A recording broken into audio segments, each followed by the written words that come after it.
to get in Ruben Amorim, and then pay an extra 10 million to get in his backroom staff as well. That sends a message that they want this man, they want his setup, and they need him at the club. So with that first statement from the club, by actually concluding that transaction, giving the 30-day notice before it broke into the news and other publications, it shows you that they were prepared to let these men go.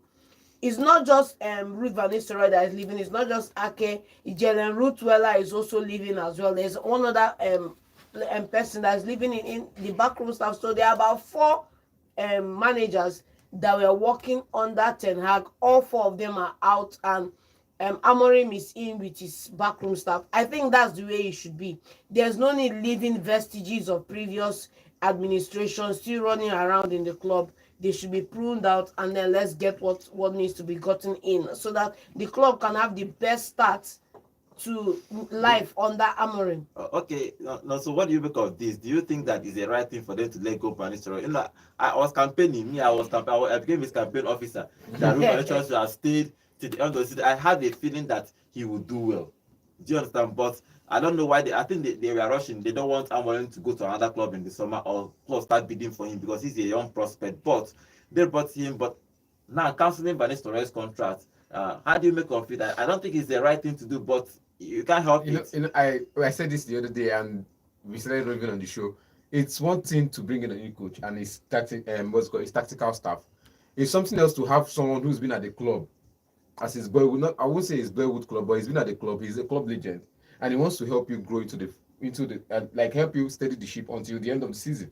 I don't see any reason why he should be leaving now. I see a reason why he should stay till the end of the season.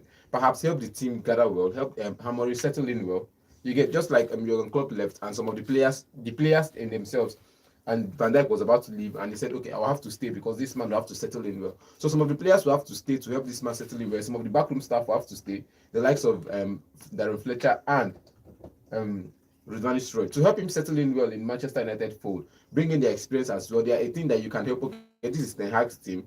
I know you need 18 or 2 about these players. You can learn from these players, or you can learn from these people because they've worked with Ten Hag, they've worked as a coach. So you learn from them. Then at the end of the season, they go. But I don't see. I feel like Ineos were trying to cut on cost. You get, because for people who get mind, terminate Ferguson contract. You get, they felt like the club was not, and I support that idea. The club was not properly run by the Glazers family. The club was not properly run. So for the Ineos team to come in now and be cutting in on cost, terminate Ferguson's contract and all of that, I feel like it's just them managing the cost. But they should have at least looked at if what Van Nistelrooy could have offered the team till the end of the season, not even as the head coach. You bring in a head coach, he comes back to his assistant post, like he said, I am here as in an assistant capacity whenever they need me. You come in as an assistant capacity in the first season, you get and do the work you're needed to do. Then after the summer, you can leave and go get a job somewhere else, because I know if he leaves now, there's every opportunity that will come his way before January ends. What is he assisting when this man has an assistant manager? That's the problem. What is he assisting when he has all the players, the backroom staff in each position that should be vacant at Manchester United? And the only reason Darren Fletcher is still in the club is because he's the one that is managing the youth setup. So there's no way they are going to overhaul him out of that position. But then what is he managing? Then number 2, what cost are Ineos cutting when you still have Anthony collecting fat paychecks and a couple of those players on that club that have not decided not to play for? You can't just wake up one morning and terminate every other person's contract. It has to be on mutual consent, which means you're not going to pay the person off after he leaves. If it's on mutual consent, you can, okay, fine, we are no longer, let's agree to disagree, we are going our separate ways. That's mutual consent. But if not, you're still going to pay heavy. So why not allow them to stay to the end of their contract, or perhaps look for a club that was going to buy them? You get, just like this Jadon Sancho scenario. Chelsea needed him. Now he's at Chelsea on loan, paying the full wage, and Chelsea's paid the full loan deal, and there's an obligation to buy. You get, there are other players in the list as well that have gone out to other clubs. You get, I think in the summer they sold many of the young prospects, and because they're trying to cut on costs, they're trying to manage the team they have. Now Anthony is still there. He has a contract till 2026 or so. He's still going to be there. If there's a club coming for him in January, fine. If there's no club coming for him in January, in the summer, if there's a club coming for him, fine. Okay. And it's up to Amorim now to say, okay, I want to see the crop of players they have here and see how I could utilize every of the player on the side. But I'm just saying, if Ruben Van Nistelrooy has been on the side, he could have at least helped with the settlement of Amorim very I well. don't think Amorim needs help settling in one. I don't think he also needs help learning how the club runs. This is a man. He's not a child that has been somewhere in the jungle doing things the jungle way. He doesn't need to That learn was the same anything thing. That was off the same Ruud thing van we said. That was the Nistelrooy. same thing we He doesn't need said. to learn anything off Rene Hake. He's ready to hit the Well, ground running. whether I And like he it hit or the not, ground running. Barreto just came into Manchester United. If Yes, he's now. been there, probably he's been there 10 years ago, does not mean he It's knows been- what is Yes, happening now. currently. So I think that what they consider, if he has been there probably in 5 years, 6 years, they will say, okay, he's grounded in things that happen in Manchester United. He just came in the summer. So everything he's had before is not what he was told. It was just this particular maybe 2-3 months he has been there. So, but Amorim have decided, even in his press conference before he arrived in England, he said that he will stick to what he knows. That means we are looking to see him play the 3 at the back, 4 in the midfield, then 3 in attack. So we are going to be seeing or be looking out for how he's going to use Manchester United players to implement that style, because it's going to be very, very, very interesting how Rashford, the Højlund, the Zeskis, all of them, how they are going to fit into that style. And he says he's not buying in January. Okay, he says he's not buying any Sporting Lisbon in January. So let's see in the summer if he's going to bring his best man, his best striker to the club. But he has to work with the striker, 2 strikers he has now, till or 3 if you add Rashford, till the end of the summer. So let's see what Amorim is going to be doing. I know Manchester United fans, probably you guys are happy.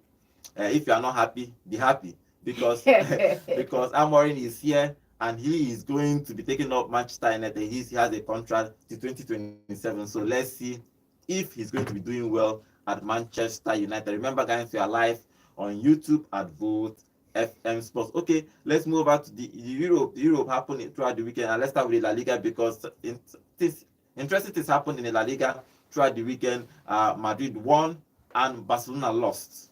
So the title race is open again. It's always open. It's always open. It was never close. It's still 6 points. There's still 6 points. It was 9. Yeah, it was 9. It was 6 points behind. He said it was closed. It went to 9 and he said it was closed.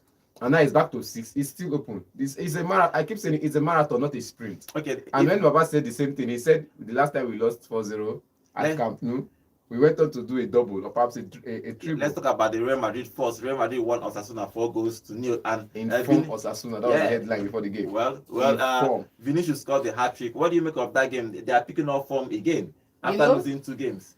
Yes, it's a good way to bounce back. I remember when we were previewing that game on Saturday, somebody here said that they were going to struggle to win Osasuna. Inform Osasuna. I was like, come on, man, these guys have been through. There was still going to be a win. They've been through hell and back. They've been through crushing losses. They need to get a win, and I was backing Real Madrid to get the win, and they got the win. Look at that now. You have Vinicius scoring a hat-trick. You also have Bellingham scoring and assisting. Finally, Bellingham on the score sheet rather than just assisting. It's a good look and it's a good win for them. I didn't see how Osasuna was going to defend this game and settle for a point. No way.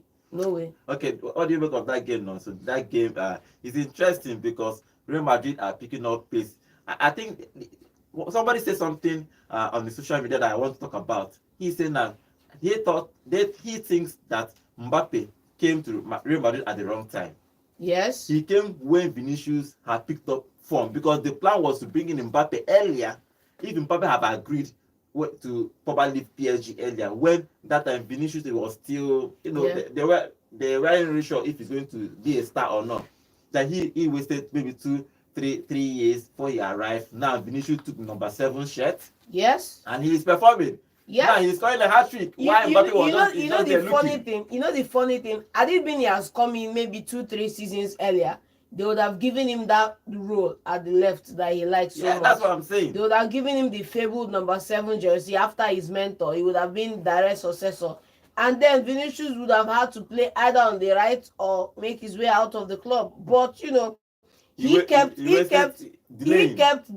He was chopping money. PSG money. And now he has to live with the fact that he may not necessarily be as big as he wanted to be at Real Madrid, because Vini is there and Vini is not done, and Vini is not even sleeping for anybody. He's even fighting more. Yes, I think he just looked at he just looked at Mbappe and said, no. I have to be the face of Real Of Madrid. simple, and he's owning it, he's doing it. You see everything when he goes out to play out there. And for me, if you are Kylian Mbappe right now, you are going to be asking yourself, guy, what did I do? Or probably, let's see, after he's just settling in, probably next season, he might The pick up thing is, from we us. said he was going to score goals.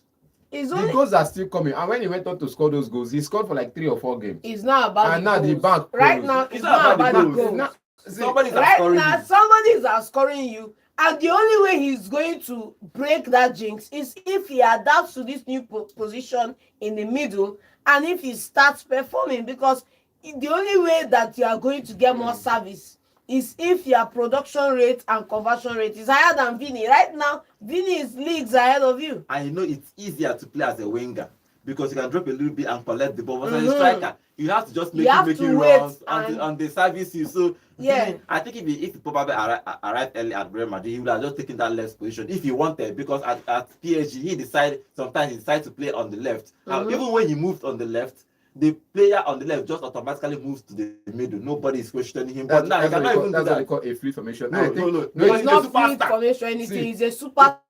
He can tell And you to he- move. Let me try this place. And he decides where he plays. At Real Madrid, you can't do that. See, All of us keep wait, John. This your fleet formation. All of us keep This your saying, fleet formation. don't You keep understand- saying this your fleet if you don't formation. understand football, you It don't will not work understand that. for you, and it will not work If for you Real don't understand Madrid. football, you don't It will understand not the work free for Real formation Madrid. something. Simple. If you don't understand football, you don't understand the formation something. In that same game against Arsenal, you could see Vini on the right. You could see Jude Bellingham on the left. You could see Jude in front, and you could see the other person. It was just everybody was making shifts. Who has You the left position? Thank you. See, If when he on decides to- paper, no, if they he- could switch. No, wait. If It's he not about decides to switching. stay in the left It's position. if Vini decides to switch out, Mbappe can enter there. It's not But about- we've seen a game where both of them are running down that left, and the middle is wide open. What now happens in that type of scenario? The run that led to Jude Bellingham's goal. What happened to it? You didn't see the game. It was the run that led to. It was his ball run off the ball. Because normally, what you look at as a player or as an attacker is your run off the ball, your ability to read the person running behind you, and the rest of them. And you could see that the run off the ball led to Jude Bellingham's goal. His run off the ball led to Vinicius' second goal. It's not about just you keep calling. See, it's a teamwork, and La Liga is new for him until he adapts. And perhaps he's still struggling in the side. Until he adapts to the side, he will struggle. People Run off the ball. People does continue not to mention reflect his on your name. stat and your You will continue to KYC mention his name. or your KPI. It does not reflect. You will continue to mention his name that he's That's not doing the well. thing. When he came in newly, people said he didn't do well until he started scoring goals. Now the goals are no longer coming and they're back to criticizing him. You always If you go back to Now the star scoring player- goals, now star how many player goals the guy he scored? be. It's not like star player it's not like he he will started continue to scoring score goals. the goals. He scored penalty. He scored how many goals he scored? He dey It's score not up to goal. 5. For example, how you know that It's not up to 5, how you know Baba. that Vini is the face of Real Madrid as for now is, for example, if there is a penalty, Vini takes it. Thank Vini you. gives it to him. Yeah, Vini decides who he gives it to. So he is just, well, let's see what Real Madrid He's is a going to do. passenger right Because now, and he has to adjust to reality. If Mbappe wants to be the face of Real Madrid, he has to find some way, somehow. Sometimes there is luck in your side. Probably Vini goes on long-term injury. Then you cannot take up those positions and start scoring. Then when he's back, nobody will now force it out. But for now, okay, let's see what happens to both of them. But they have to manage the whole expectation. Now Rodrigo is injured. I think they probably might move to that formation they played last season, where both Vini and Mbappe will play up front after the 4-4-2, Diamond, and then move Jude forward. Probably that's what they are going to be playing, because I think Rodrigo is out for about 6 or 8 weeks. So after the international, but let's see what they are going to be doing. Okay, remember guys, we are live on YouTube at Volt FM Sports, and Emmanuel Leo, welcome. I can see you. Bowie, welcome too. Emmanuel Leo is saying Chelsea go cry for Sancho. And don't worry. Shebi, he don't give them 3 matches of shining. Let them enjoy his other side. Okay.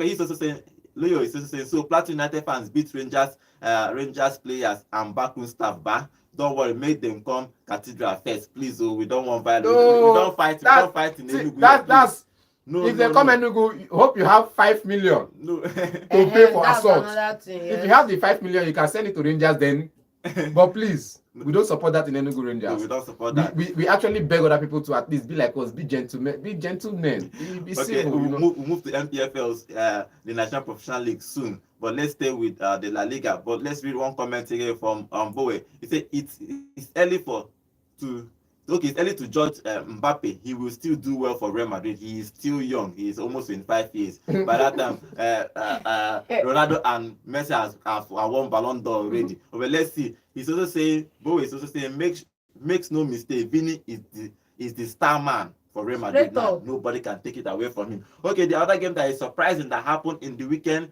is the Barcelona game. Is Real Sociedad versus Barcelona. That game ended 1-goal. Real Sociedad scoring that goal, but there is controversies in that game. But let me read the start before I talk about the controversies. Real Sociedad had 14 shots and 6 shots on target. Barcelona had 11 shots but 0 shots on target. But position, Barcelona had 70 and 614 passes. 614 passes, which is huge, but they couldn't hit on target. But the main talking point about that game is the offside goal that was ruled out. That was ruled out, yes. Everybody is saying it was off. I saw that image, I saw the real image, and I saw the VAR image. I was looking at both of them. It doesn't look like both of them. He said that it's just his foot. Actually, it's his toe. His toe was offside. I don't understand why a toe can be, even though the offside rule that is that once any part of your body that can use to score, it's an offside. Yes, you can score with your toe, but it just happened. It just was. It's marginal. It's marginal. You understand? See, you know when I said it before, John here said it's not you that holding this football. They are sucking away the fun from football. This is a clear-cut goal. For me, 3 years ago, they would have given it. But the implementation of everyday technology, the new implementation of technology into the game sucks away the fun for us, because at some point you see a foul and you say, oh, this is a foul, but the referee allows it play. Then all of a sudden, VR calls it back and you start giving a red card. When I said I just said no, it's normal. It's to protect the players. Let me find first. VR is good if it's implemented well. Thank you. It's good when it's implemented well. Thank you. But now they are using it to do some goals that was scored, for example, offside goal was clear offside, and use it and win again. Yes, it takes away the fun, but it's injustice against the other person. Yes, so you mean the Maradona 1,000 goals? Imagine using your hand to score. Hand of God. Hand of God to score. If it's done, that thing won't stand. It will stand. It will not score. Because of the angle, camera angle. It will stand. A hand of God will stand. But I'm just saying that game was a good game. You saw the intensity of the game. You saw the back, and look at it. Sit deep, play your football, attack, get the shot on target. If they don't bury, because at first Barca didn't bury their chances. They got those chances in the first 30 minutes of the game. They didn't bury it. They were shooting off target. They were shooting way off target, and these people got their chance, and they took their shots and they scored their goal. And all of a sudden they were taking it. Why you record 0 shots on target is because most of the shots were played to people's bodies. Were on target. But when defender blocks it, it's no longer on target. It's a block for the defender. So it was shots blocked on defender's favor, and I think that was what happened to Barcelona that game. They were defenders. They were taking the shots to body. They were bodies on the ball every time Barcelona had the ball, and it's just 30. I think 30% of the possession was what they had in that game, and just 260 passes. Inside the 260 passes, only 68% of those passes were complete. That is real success for you, and they still ended up managing to win that game. Keeping now back at outside trap didn't work. Their own outside trap worked, all thanks to VAR. So that if people can cry foul all they want, but I'm just saying that it's a game. It was a good game.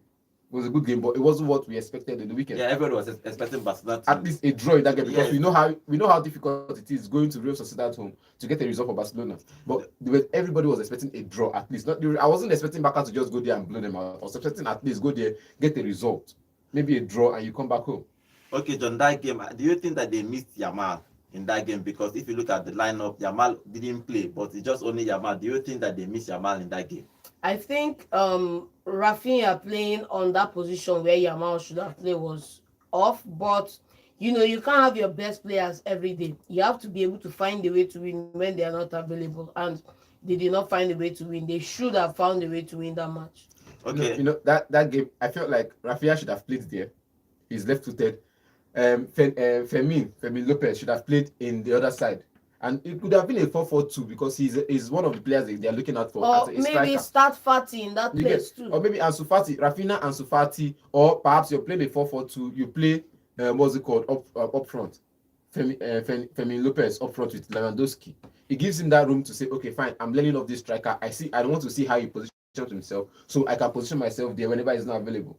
Okay, that game ended 1-0. So Barcelona have dropped points. Okay, let's talk about the third guys. They are supposed to be the third top power in La Liga is Atletico Madrid. They won that game away to Mallorca 1-0, and Alvarez scored the only goal. I think Manchester City is missing Alvarez. They don't miss They out. miss out. They miss out. He played that game and scored the only goal of that game, John.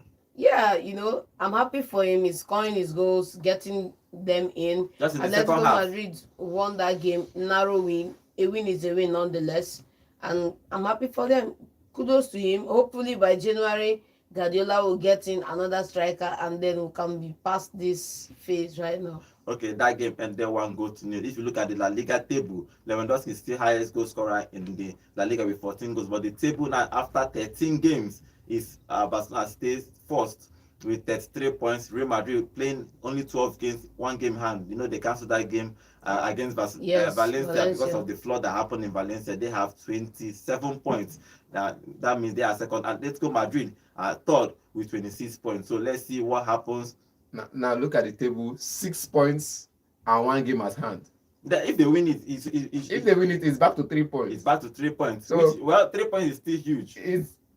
Come on now. Come on. 3 points is now. still huge for crying out loud.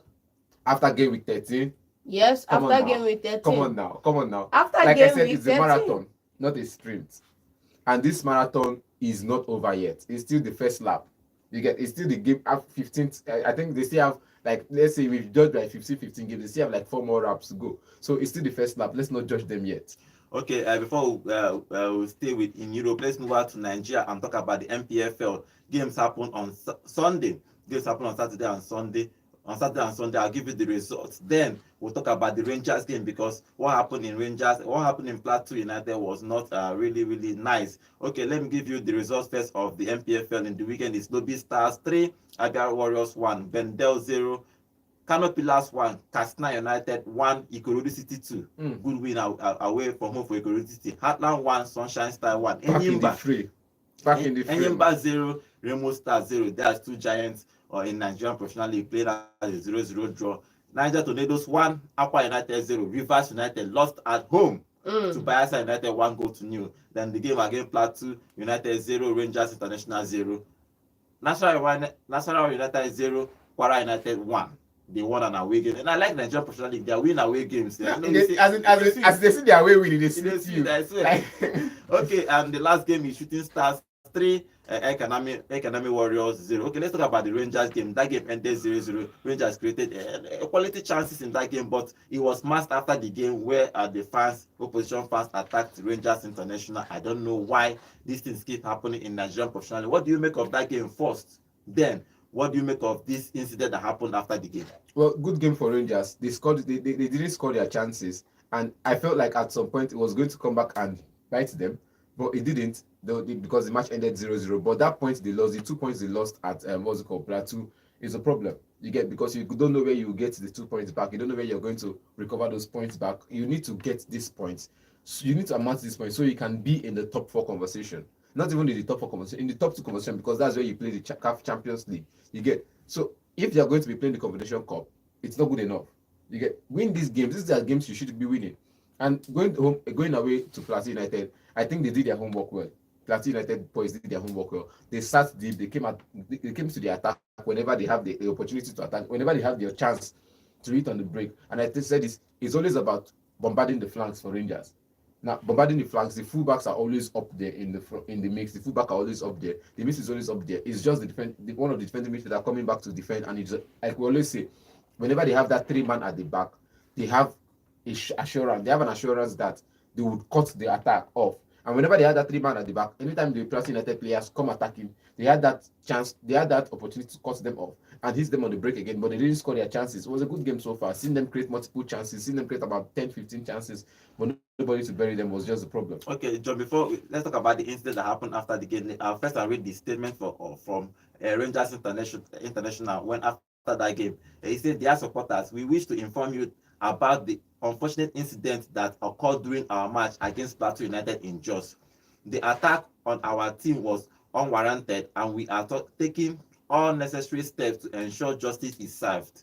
A petition has been submitted to the relevant authorities, and we will not rest until this issue is thoroughly addressed and resolved. Under this administration, the symbol of our great club must never be disrespected, and we will go to any length to preserve its honor and legacy. Our commitment to upholding the values and pride of Rangers is unwavering. We also want to assure you that our team members are safe and will arrive in Enugu soon. Your unwavering support and prayers means the world to us during these challenging times. Thank you for standing by us as we continue to uphold the spirit of Rangers. Your dedication motivates us to push forward, and we remain committed to representing our great club with pride and integrity. Okay, John, what do you make of this? Why will these things keep happening? Why the game was 0-0? I don't even know. Even if probably Rangers fan incited or somebody from opposition fans did something wrong, why are you attacking the players? Why are you putting the players at risk? You know, we have a whole lot of things to worry about in Nigeria. Why will players go and they are afraid of probably winning a game away and getting attacked? I don't understand. You know, for me, the crazy thing about this assault now is the fact that they had to wait after the game had been played, when they were in their buses trying to go back home. They had to go and attack them so that they would avoid any sanction because of violence in the stadium, like we saw in Enugu last time when we had that game with Enyimba and Enugu Rangers. Yes, when we had the Oriental Derby. You know, why should we keep having these things happen in the Npfl? The main thing is that we've not seen any cardinal sanction in this effect now. If this club were either relegated or docked 40 points or given a mountain of fine to pay, we will not see any other club try to do this. Yes. 40 points. Yes. I rest like yes. If the consequence was so steep that it could not be paid, we will not see these things happen. In fact, the club will send their security to go and fight anybody trying to attack Rangers, because they will know that what will come out of this, the fallout will be too stiff for any club to bear. But the fact that it's just Rangers is just, but then this is the reigning champion of the Npfl. If this can happen to the reigning champions of the Npfl, then what's to say that any other team in the league is safe? Nobody is safe. Okay, that game ended 0-0, and we actually not want these things to happen, because we are hoping that our league grows to the extent that, you know, we have sponsors everywhere, where sponsors will come and actually support our league to see if we are going to do it, because we need sponsors. If we have sponsors, our league will grow. But if they keep seeing this kind of things happen to us, it will not happen. Okay, let's the league table. The Nigerian Npfl Remo Stars, after 11 games, stay first with 22 points. Rivers United second with 21 points. Enyimba United. Enyimba City is 9. After 11 games, have 19 points. Niger Tornadoes 17. Kano Pillars 17. Enugu Rangers stay 6th after 11 games with 16 points. Let's see. You know, Rivers United lost. Yes. To Bayelsa, and it was a The shock for me because Derby. I felt like our man Austin, he didn't do well. He didn't do well in that game. Let's see what happens in the Nigerian Npfl. Okay. Rogers from our YouTube, I can see you.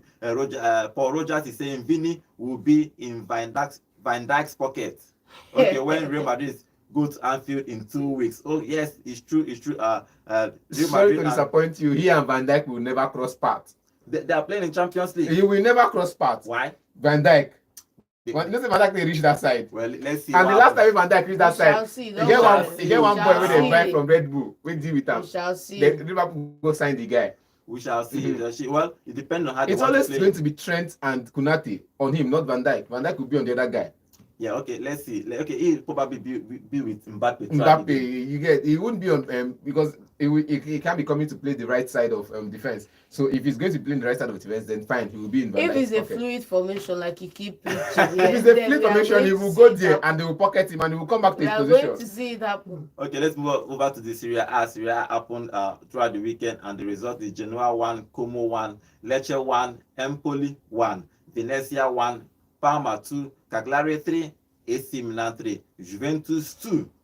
Torino 0. Atlanta won that game against Udinese 2-1. Fiorentina 3, Verona 1. Roma lost again. After that loss, they sacked their coach. The sack him. They sacked him. Immediately. Verona Lost 3. again Bologna. They sack him sharp. Then Monza 0, Lazio 1, and Inter Milan 1, Napoli 1. Okay, let's talk about the Inter Milan game and Napoli game. That game ended 1-1. Our man from Manchester United scored the first goal in the first half, but Inter equalized in the second half to make it 1-1. Well, good game for Napoli. Scott McTominay has been, I think for Napoli, he's been one of the revelations of the season. The Scottish midfield pairing is what I look up for. We keep saying it, they are all pace and no brains, but these people are workhorses with small brain.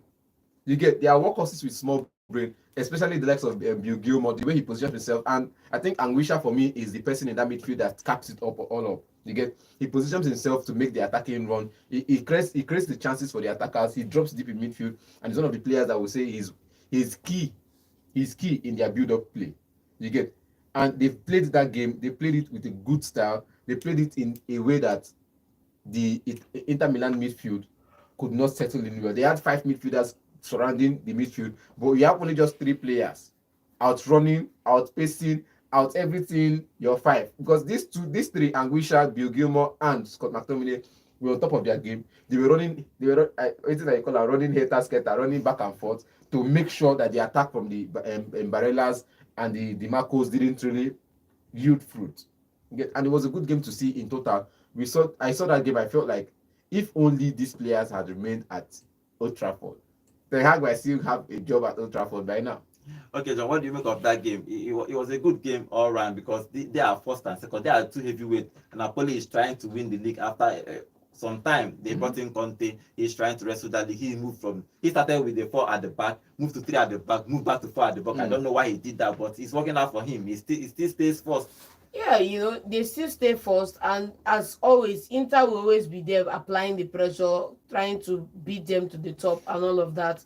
Calhanoglu got the goal to equalize the game, but you see also that Calhanoglu missed an option of a penalty that would have ended the game in Inter Milan's favor. And it's those type of moments that you think like, where was Lautaro? Where was Lautaro in the scoring? I think he is the first penalty taker, because even against Arsenal, he took the penalty. Has always taken penalties for Inter Milan. Lautaro Martinez is the other person that if he's not available, then he takes it, or Di Marco. These are the 3 penalty takers. Belera does not even go close to it at all. Okay. On our YouTube channel, Paul Rogers is saying Trent is injured. Yes, I don't think he's even injured, because no, he is. Let me say something. Let me say something about his injury. Thank you. Everybody is getting, once there is international break, everybody is getting injury. Yes. Rice was taken out. Yes. Saka was taken out. Trent was taken out. They are trying to manage. Have 8 players that decided not to be injured in the final game. What are you saying? They know what they are doing. After 2 weeks, now they are fully fit. They are playing football. They'll be back playing for their clubs after the international break. I understand what Rogers is saying. Even though he's injured, but I think he's going to play. It's 2 weeks. He's going to recover and play. He said, if you listen to Ancelotti said he would be shocked if he plays for England. That's okay. Because he picked up a knock in that game, and everybody felt it was serious. Okay. But still talking about the Inter Milan game, I felt like they could have done more. This is what I say: if you're competing for titles, if you share points with someone that is around you, the top 4, and go down to take points from the rest of the 17 teams, it makes sense. But when you are giving the points to the big players, if Napoli has lost this game now and they say they want to go back to Venezia, Fiorentina to take points, it will become a problem. Now, one of those days, Venezia might just wake up and say, this bet I'm not going to give it to you. But Napoli drew that game. Now, that's what I'm saying. You share the points with it. This is first and second sharing the points. So we can go on to collect our points from the rest of them. This shot is your hit spacing for west of London. But it's fine. They went on to that game. They shared the points. Now, the next game, you see Inter Milan playing against Venezia, and you see them destroying them, annihilating them with 4-0. You see Napoli playing against maybe a Roma, and you see them winning the game again, 3-0. And you ask yourself, this is what title contending should look like. When you meet a top team like Man City, you can't win that game. You take 1 point from them. Then you go on to play other teams. And I think it was a good game for Inter Milan and Napoli. It was fantastic. A good goal, 1-1, and another title contender. to be frank, there are 6 title contenders now in the Serie A. Or like when we used to have just 3 and 4. Okay, they have. Okay, if you look at that game against Atlanta versus Udinese, Lookman played the whole 90 minutes, but he didn't get on the score sheet. But if you see you saw that game, the impact that he made that game was heavy. They won that game 2-1. They are fighting to win this Serie A this season. You have to put them in the running. You have to put them in contention. And then secondly, this is a scenario where you would say that where one is not scoring, another should be scoring. And then you look at the Atlanta team, and you're not seeing any other person in that side scoring, winking at the guy next to me because his brother is not doing his job in that club. Which of your brother is not doing his job in the club? Do we need to mention Which of your brother is not doing his job in the club? Do we need to mention because I called his name before. He said no, he's a good player. Who? Call his name. Mention his name. I did not say he was. Mention his name. Okay, that game. Because you want to call Gianluca now. Gianluca, I'll call his name for you. But he's injured. That's the thing. Even if he's not injured, go still score goal. Last season he scored some couple goals. He scored some couple of goals, and people started singing him praises. He's not from. I know when I'm out for a player, I'm out for that player with my full chest. I don't like you. I can't paint it to make you look like. Even if you score hat-trick, I'll still tell you your record no good. Your record is not good. Juventus are still unbeaten. Unbeaten kings. They're unbeaten in this Serie A. Unbeaten, but they are not in the top 3 or top 4. Don't worry about it. We'll talk about it. Where they are. They won Torino 2-0, and that game they are still unbeaten. Good game for Juventus. Well, the only person I saw in that game is our president's son. Our Mr. Ballon d'Or, our African Ballon d'Or, Timothy. He was one of those players you say it's about time. You've been there, you've been sent off, you've been doing this, you've just been on the ground, but you keep working, because when you keep working, the results will continue to show. He has been working he's been on his toe all through the season, all through last season, all through last 2 seasons. He's been there, but I think the club are not seeing him. They prefer the likes of Vlahovic over him, and he comes in. Whenever he comes in, he says, yes, I'm here to fight for my position. Okay, if you look at the league table in the Serie A, it's very interesting. From 1st to 6th is just separated by 2 points. So Napoli is still first after 12 games with 26 points. Atlanta, after 12 games, has 25 points. They are second. Fiorentina, obviously, they won that game 3-1. They are the gear. The gear is saving them. Points. They have 25 points. Inter Milan 25 points. Lazio 25 points. Juventus are still unbeaten. 24. Second to 5th. Second is just 1 point. Second to 5th has 25 points. Yeah, second to then 6th now has 24 points. That's 24 points. Come on. This is where you now have the disparities that 7th is 18, so you have a bigger gap from 7th. You understand? Top 6 yes is different from the rest of the team, because even when you say 7th, 8th, 9th, I think 7th, 8th, 9th have 18 points each. You get? So it's just one of those things you say, this is where the competition is. There's no gap between the first it's going to be an interesting. It's going to be interesting for Serie A. Let's see what they are going to be doing in this season. Who is going to win it? Hello, good morning. Hello, good morning to you all. Good morning. Name and location, please. Yeah, my name is Jimosco, member representing Yare constituency. Okay, what is your contribution? Yes. Yeah, first of all, as a player, I came to my mind this morning. I started asking where he is right now. Where is on December lane? Because I know that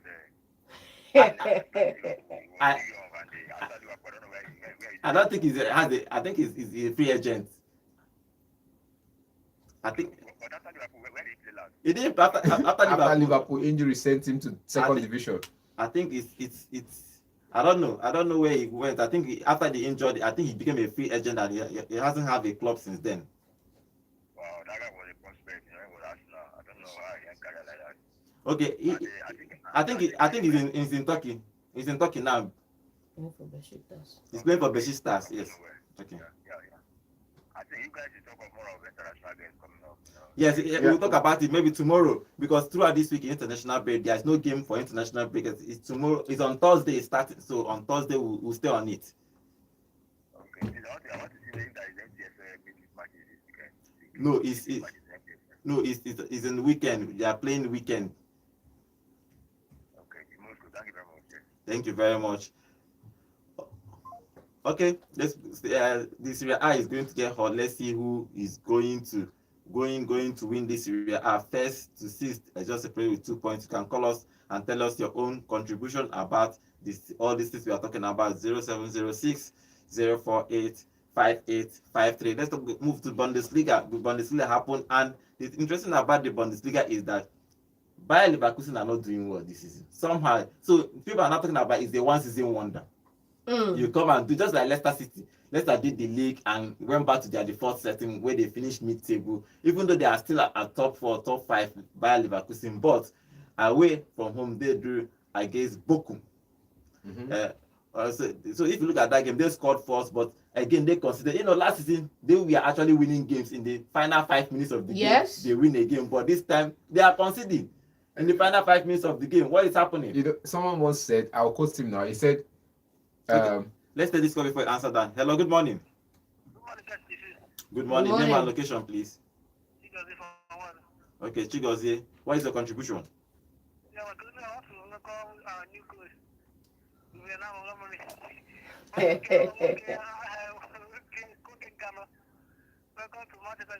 Oh, okay, Amorim. Okay. Amorim. Okay, Kano. Oh.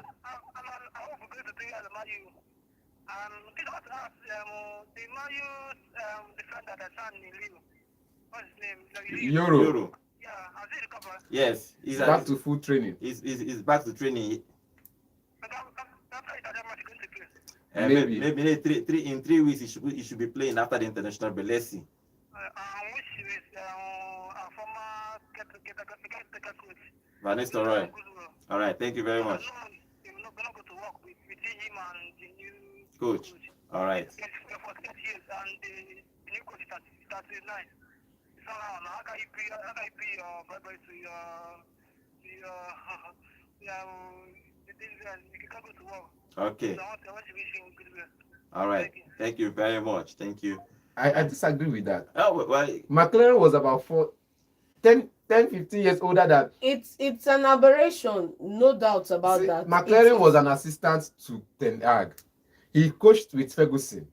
He left to do his job at Cadiz and all of that, and still came back to become Ten Hag's assistant. I think McCarthy is another person. Manchester United did not expect Ruud van Nistelrooy to be this good with the team when they were pursuing Amorim. If they had, they would have slowed down that conversation maybe to the end of the season. Yes. Okay, so let's stay with the Bundesliga. What is wrong with Bayer Leverkusen this season? One season wonder. It's not one season wonder. If you look at their records, it's one season wonder. Go and look at the games. Look at the records so far. How many games have they lost? They've lost just one game. One game. They get 5. The problem that they are drawing games. The thing is, we're not going to talk about them that they are losing games. They're not losing games.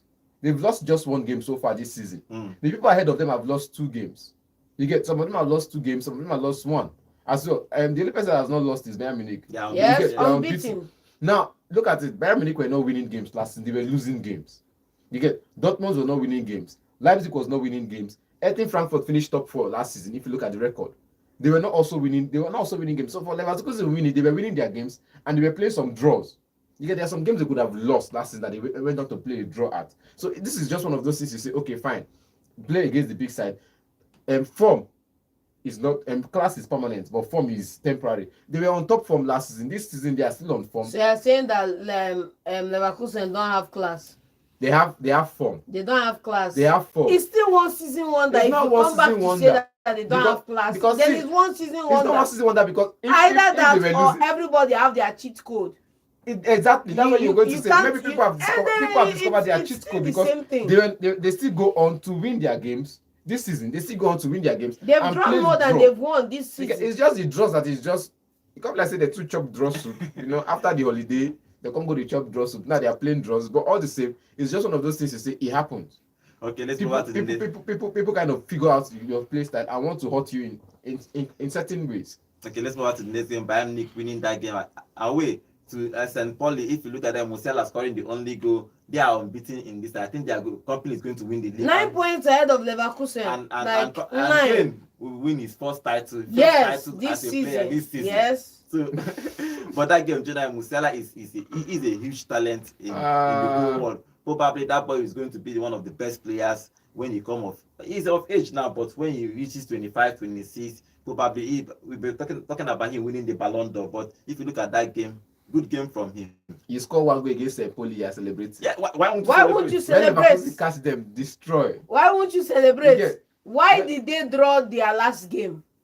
Why did they? You see, you can't put somebody up on a pedestal in one hand and then use that same lax judgment now to crucify another It's just team. poly. It's not about just being poly. Go and win the remaining 5 matches you drew. If it's just poly, alpha. Okay, if you look at the table, Bayern Munich stay fourth after 10 games. They are unbeaten on that table. They have 26 points after 10 games. RB Leipzig has 21 points. Frankfurt has 20 points. Bayer Leverkusen have 17 points. That is the top four. I don't think that Leverkusen is going to be catching Bayern Munich. Before you see Dortmund, you go dig. I go dig. I don't want to go dig. We don't get that kind of time now. We don't get straight to the dig. But then it's just 1 point from Dortmund to Leverkusen, so they are not doing so bad. They might not be let's see, but they are not going to win the league, obviously. No, this season, top 4 conversation. I'm not sure for Dortmund this season. Okay, if you go over to Ligue 1, is the interesting part about Ligue 1 is that Marseille suddenly started well. They started losing. They are falling off. They lost again at home. It's like Nepal lights. One day off. They lost at home. Let's not even talk about PSG because somehow they win this league. But we are thinking that Marseille is going to challenge these guys. But suddenly they are losing game. They lost a game at home 3-1. Losing against Auxerre was one of those things you say, okay, fine, this happens in football. The coach came out and said, if you don't want me to stay, I will go. I think everybody said, I don't know. He was furious. The chant was just too bad. If you listen to the chant, it was, I think, I wouldn't say it was racist, but it was just too bad for a team like that. You go through phases. He came into the club newly. He started with all power, all firing power, and gradually the club is everybody's beginning to maybe discover a cheat code. They will struggle, but it's one of those things you say, a team will come to the league and will struggle. New coach, new players, everybody is new in the side. As it should you be. You struggle, but when you come into the team, I think what he did was wrong when he came in and immediately started firing, beating everybody, scoring multiple goals. People started singing praise. The hype was now too much, and he went on to the media to say some things he was not supposed to say based on he was overwhelmed by the hype. He went on to say some things he wasn't supposed to say. And at the end of the day, now the results are no longer coming his way. Losing to PSG, going to the next game to win. Now losing against us. It's not like we win this game, the next game we are going on to lose. The next game we are coming on to win. After that, it's just like one game on, and it's not good for the side. And I think the fan base are not happy with it. John, what do you make of PSG? PSG won that game first, 4 goals to 2. They are doing well in their league, obviously, but in Champions League, they are down. We need to dig to get their position again. But that game again, they won comfortably 4 goals to 2. Yeah, for me, if you look at the league now, PSG is sitting at the top, but then nobody's going to give them credit this season if they do not do well in the Champions League, because they are still unbeaten in the league. Yeah, they are still unbeaten in the league, but then it's the same league that what's their name now? Lyon have won 10 in a row. It's the same league that Paris Saint-Germain have also won almost 9 in a row or 10 in a row as well. So nobody's going to give them credit for their efforts in the league. It's going to always be Champions League, because that's the title they use to define their success as a club. But in the league, fantastic win, 9 win, 2 draws. How come they cannot translate this form in the Champions League? The opponents are different. Do you play Arsenal in Ligue 1 or do you play Bayern Munich? When they call it the Farmers League, everybody do understand what it means. When you carry this kind of players and play in the Champions League and you're playing against a Red Bull Salzburg, you're seeing a different team. You're playing against what's it called? Serena Vesda. You get Belgrade. You're going to Belgrade to play a football team. You're playing a different team in Belgrade. Even a Storm Graz as well. You're going to all the way down Turkey to play football. It's a different team. So you're traveling across Europe to play. These people have a different tradition. They have a different style of play. They have a different, financial burden gathering them. You get, so I think it's a good one. You see them play in the Ligue 1, but if they can translate it, because last time the highest they could do was go to Champions League semi-finals and so. And it is the finals. I think Marseille fans have not earned the right to start coming for the Zebra, because it's had a good start to the season. Okay, let's see. If you look at that league table, PSG stay first after 11 games, 9 wins, 2 draws with 29 points. Monaco stay second with 23 points. Marseille is third with 20 points. I think they have 9 points. They can actually, it's not a bad return. So let's see. If the top 4 is Leo is 19 points. So let's see who is going to be fighting. But obviously, it's going to be PSG going to be winning this league again. Probably let's see if Marseille can fight. Because maybe Monaco can nick it. Let's see. Okay, this is how we're going to end in today's show. Thank you for joining us. Remember, guys, we are live every day on YouTube at Vote FM Sports. That's our YouTube channel. You can join us live there. Thank you for all the calls. Thank you for your comments. I'll be seeing you tomorrow. Remember, it's International Week. Nigeria is playing this week. The AFCON is playing in Europe. Everybody is playing in Europe. Even in South America, we are going to be discussing that here on the show from tomorrow. Next tomorrow is international break, so we are going to be talking about other countries, country football playing throughout this week. My name is Godwin. I'll be seeing you tomorrow. Have a wonderful day.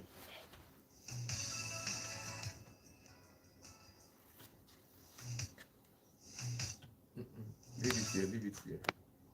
Raise it up.